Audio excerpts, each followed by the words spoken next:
Ravi Colours இன்றைய trending பெண்களுக்கான exclusive கலெக்ஷனுடன் kurtis, palazzo pant, Patiala pant, துப்பட்டாக்கள், ஷேப்வேர்கள், நைட்டிகள், பிராண்டட் உள்ளாடைகளும் கிடைக்கும். ரவி கலர்ஸ், நேரு வீதி, ராஜா தியேட்டர் சிக்னல் அருகில், புதுச்சேரி.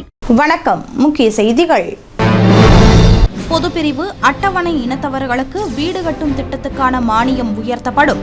குடியரசு தினத்தையொட்டி புதுவை ஆளுநர் தகவல். நாடு முழுவதும் வங்கி ஊழியர்கள் ஒருநாள் வேலைநிறுத்த போராட்டம். வாரத்தில் 5 நாள் மட்டுமே வேலை எனும் ஒப்பந்தத்தை நிறைவேற்ற வலியுறுத்தல். தேசிய கொடியேந்தி குடும்பத்தோடு போராட்டத்தில் ஈடுபட்ட ஒப்பந்த ஆசிரியர்கள். பணி நிரந்தரம் செய்ய வலியுறுத்தி 6வது நாளாக பணிகள் புறக்கணிப்பு. வில்லியனூர் அருகே வங்கி ஊழியர் கொலையில் 2 பேர் கைது. விசாரணையில் பல திடுக்கிடும் தகவல்கள் வெளியானது. நம்ம பாண்டிச்சேரிக்கு ரிலையன்ஸ் ஃபேஷன் வேர்ல்ட் வந்தாச்சு. குவாலிட்டியான பிராண்டட் ஆடைகள் கம்மியான விலையில. எங்க தெரியுமா? அண்ணா சாலை ரத்னா தியேட்டர் பக்கத்துல இருக்க நம்ம ரிலையன்ஸ் ஃபேஷன் வேர்ல்ட் தான். இங்க கலெக்ஷன்ஸ் எல்லாமே ட்ரெண்டுக்கு ஏத்த மாதிரி இருக்கு. விழாக்கால சிறப்பு சலுகையாக நீங்கள் வாங்கும் அனைத்து ஆடைகளுக்கும் சிறப்பு ஆஃபர்களுடன் நிச்சய பரிசுகளும் உண்டு. கம்மியான பிரைஸ்ல பிராண்டட் ஆடைகள் வாங்க அண்ணா சாலை ரிலையன்ஸ் ஃபேஷன் வேர்ல்ட் வாங்க. ரிலையன்ஸ் ஃபேஷன் வேர்ல்ட் நம்பர் 460 அண்ணா சாலை ரத்னா தியேட்டர் அருகில், புதுச்சேரி. இனி விரிவான செய்திகள். பொதுப்பிரிவு அட்டவணை இனத்தவர்களுக்கு வீடு கட்டும் திட்டத்துக்கான மானியம் உயர்த்தப்படும் என்று ஆளுநர் கைலாசநாதன் தெரிவித்துள்ளார்.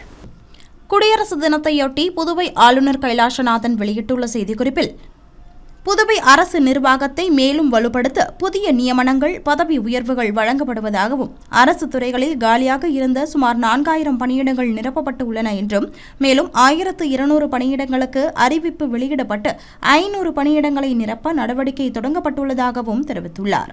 இதற்காக தனியாக மாநில தேர்வு வாரியம் அமைக்கப்பட்டு வெளிப்படை தன்மையோடு பணி நியமனங்கள் நடப்பதாகவும் தெரிவித்துள்ள அவர், மீனவர்கள் கடலில் எல்லை தாண்டி மீன்பிடிப்பதால் ஏற்படும் சிக்கல்களை போக்க ஆழ்கடல் மீன்பிடி திட்டம் செயல்படுத்தப்பட உள்ளதாகவும் தெரிவித்துள்ளார். மேலும் ஏழை எளிய மக்களின் சொந்த வீடு கனவை நினைவாக்கும் விதமாக மாநில அரசின் வீட்டு வசதி திட்டங்கள் பிரதம மந்திரியின் வீட்டு வசதி திட்டத்தோடு இணைத்து மானியம் உயர்த்தி வழங்கப்படுவதாகவும், இதன்படி பொது பிரிவினருக்கு வீடு கட்ட 5 லட்சம் ரூபாய், அட்டவணை இனத்தவருக்கு 6.25 லட்சமும் மானியமாக தரப்படும் நிலையில், இந்த மானிய தொகையை பொது பிரிவினருக்கு 6.25 லட்சமாகவும் அட்டவணை இனத்தவருக்கு 7 லட்சமாகவும் உயர்த்த நடவடிக்கை எடுக்கப்பட்டு வருவதாகவும் அவர் வெளியிட்டுள்ள செய்திக்குறிப்பில் கூறப்பட்டுள்ளது. வாரத்தில் 5 நாட்கள் மட்டுமே வேலை என ஏற்கனவே கையெழுத்திட்ட ஒப்பந்தத்தை நிறைவேற்ற வலியுறுத்தி அனைத்து வங்கிகள் சார்பில் ஜனவரி 27ஆம் தேதி நாடு தழுவிய வேலைநிறுத்த போராட்டம் நடைபெற்றது. மத்திய அரசின் அமைப்பான இந்திய வங்கிகள் சங்கத்திற்கும் அனைத்து வங்கி ஊழியர்கள் அதிகாரிகள் ஒருங்கிணைப்பு சங்கத்திற்கும் 2024 மார்ச் 8இல் சம்பள திருத்தம் தொடர்பாக இருதரப்பு ஒப்பந்தம் கையெழுத்தானது. அந்த ஒப்பந்தத்தில் வாரத்தில் 5 நாட்கள் மட்டுமே வேலை என்று குறிப்பிட்டதை நடைமுறைப்படுத்தவில்லை. மேலும் 6வது சனிக்கிழமை வேலைக்கான நேரத்தை திங்கள் முதல் வெள்ளிக்கிழமை வரை தினமும் 40 நிமிடம் கூடுதலாக வேலை பார்க்கவும் தயார் என்றும் வங்கி ஊழியர்கள் தெரிவித்தனர். மேலும் வாடிக்கையாளர்கள் வங்கிக்கு வந்துதான் பண பரிவர்த்தனை செய்ய வேண்டும் என்ற நடைமுறை மாறிவிட்ட நிலையில், ATM, digital, net banking, online app மூலம் வங்கிகளுக்கான சேவைகள் தொடரப்படும் நிலையில், சனிக்கிழமை விடுமுறை விடுவதால் வாடிக்கையாளர்களுக்கு பெரிய பாதிப்பு இருக்காது என்றும் வங்கி ஊழியர்கள் தெரிவித்தனர். மேலும் அரசின் எல்லா திட்டங்களையும் செயல்படுத்தும் முன்னோடிகளாக வங்கிகள் செயல்படுவதால் கூடுதல் வேலை பளுவுடன் வேலை செய்வதாகவும், இதனால் சனிக்கிழமை விடுமுறை விடுவதால் வங்கிகளின் உற்பத்தி திறன் அதிகரிக்குமே தவிர குறையாது என்றும் அவர்கள் தெரிவித்தனர். இதனிடையே ஏற்கனவே 2024இல் நிறைவேற்றப்பட்ட ஒப்பந்தத்தை நடைமுறைப்படுத்த கோரி டில்லியில் ஜனவரி 23இல் முதன்மை தொழிலாளர்கள் கமிஷனர் முன்பாக நடைபெற்ற பேச்சுவார்த்தையும் தோல்வியடைந்தது. இதனால் தற்போது நாடு முழுவதும் வங்கி ஊழியர்கள் வேலைநிறுத்த போராட்டத்தில் ஈடுபட்டுள்ளனர். இதன் ஒரு பகுதியாக புதுச்சேரியில் சில தனியார் வங்கிகள் தவிர மற்ற அனைத்து வங்கிகளிலும் ஆர்ப்பாட்டம் மற்றும் பேரணியுடன் ஜனவரி 27ஆம் தேதி ஒருநாள் வேலைநிறுத்தத்தில் வங்கி ஊழியர்கள் ஈடுபட்டுள்ளனர்.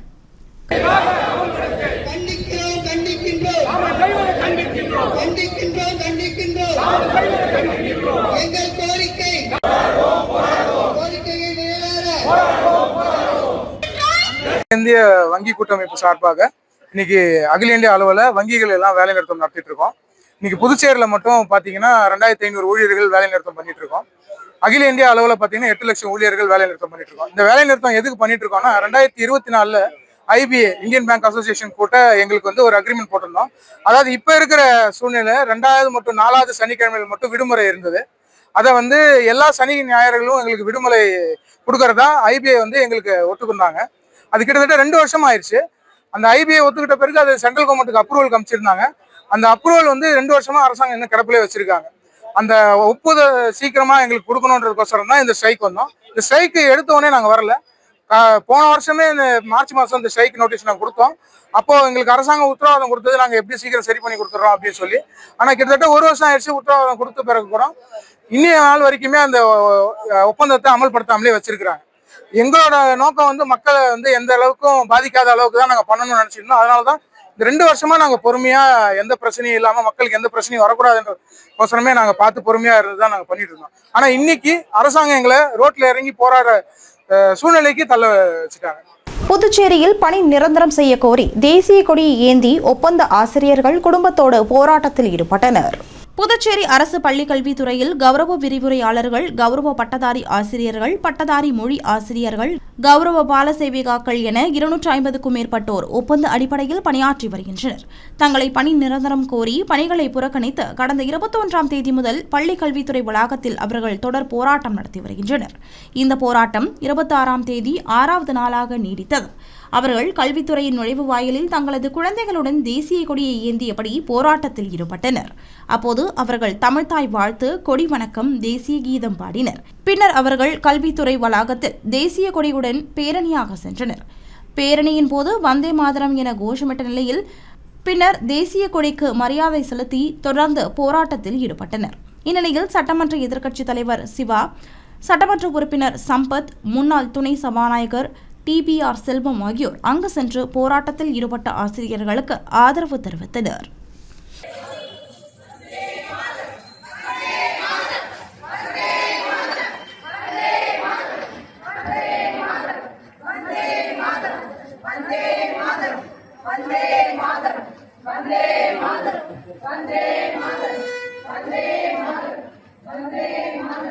வில்லியனூர் அருகே வங்கி ஊழியர் கொலை வழக்கில் 2 பேர் கைதாகியுள்ள நிலையில் பரபரப்பு தகவல்கள் வெளியானதாக கூறப்படுகிறது. வில்லியனூர் அருகே உள்ள ஆத்துவாய்க்கால்பேட் பகுதியைச் சேர்ந்த பிரபாகரன் என்பவரது மனைவி கஸ்தூரி, இவர்களது மகன் ஜனா சென்னையில் உள்ள தனியார் வங்கியில் ஊழியராக வேலை பார்த்து வந்தார். கடந்த 4 மாதங்களுக்கு முன்பு விடுமுறையில் சொந்த ஊருக்கு வந்த அவர் பின்னர் வேலைக்கு செல்லவில்லை என்று கூறப்படுகிறது. இந்நிலையில் ஜனவரி 25ஆம் தேதி அவர் தனது நண்பர்களுடன் மணவெளி அருகே திருவேணி நகர் பகுதியில் மது அருந்தியுள்ளார். அப்போது ஏற்பட்ட தகராறில் ஜனாவை அவரது நண்பர்கள் பீர் பாட்டிலால் தாக்கி கத்தியால் வெட்டி படுகொலை செய்தனர்.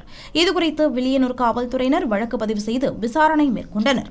அப்போது ஜனாவை நடராஜன் நகரை சேர்ந்த சிவா என்கிற சிவபாலன், அருள் ஆகியோர் மோட்டார் சைக்கிளில் அழைத்து சென்றது தெரியவந்தது.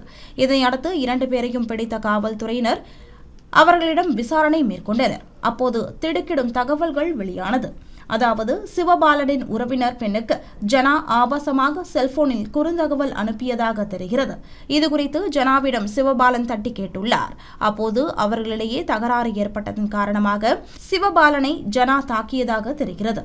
இதனால் ஜனா மீது ஆத்திரத்தில் இருந்துள்ள அவர் தனது நண்பர்கள் உதவியுடன் அவரை தீர்த்து கட்ட முடிவு செய்துள்ளார்.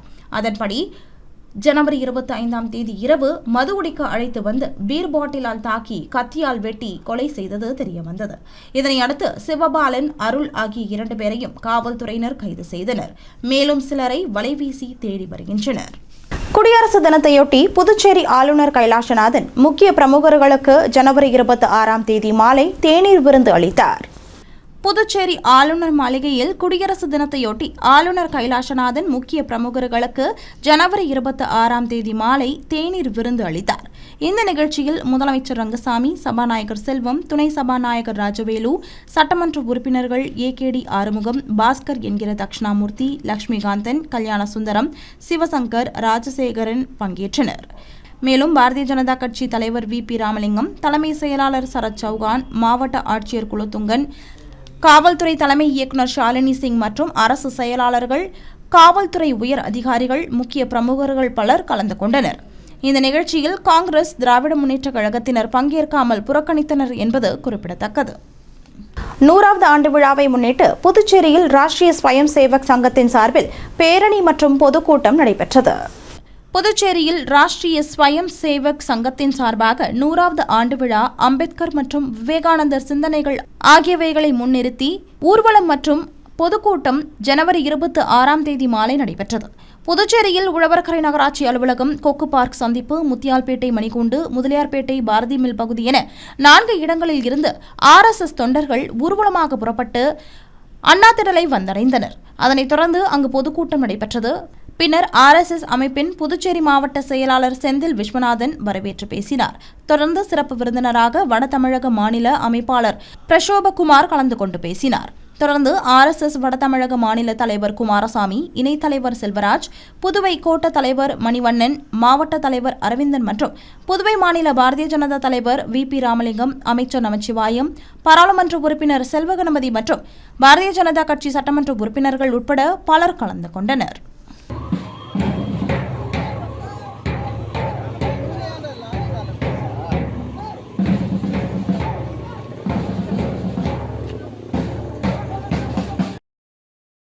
அதிக லாபத்துக்கு ஆசைப்பட்டு தொழிலதிபர் ஒருவர் 5.5 கோடியை இழந்தது குறித்து சைபர் கிரைம் காவல்துறையினர் விசாரணை நடத்தி வருகின்றனர்.